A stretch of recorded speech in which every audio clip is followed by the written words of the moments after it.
I 162.000 siciliani che percepiscono il reddito di cittadinanza a partire dal 2020 dovranno stare molto attenti agli ispettori del lavoro ed altre figure che la regione siciliana è pronta ad assumere tramite un finanziamento dello Stato.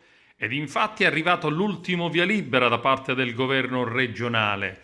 Il presidente Nello Musumeci, insieme alla sua giunta, ha approvato il piano per l'assunzione delle 1.135 persone in 3 anni nei centri per l'impiego, grazie ad un contributo di circa 100 milioni.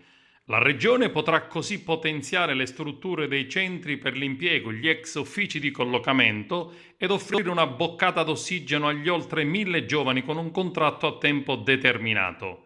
Dopo il via libera della Giunta, adesso il Dipartimento Funzione Pubblica dovrà preparare il bando fra la fine di ottobre e l'inizio di novembre, dovrà far partire l'iter del primo concorso dei 277 posti e poi altri 2 concorsi per 429 contratti nel 2020 ed altri 400 nel 2021. A questi andranno aggiunti 256 ispettori del lavoro in possesso di laurea specifica con procedure di selezione pubblica.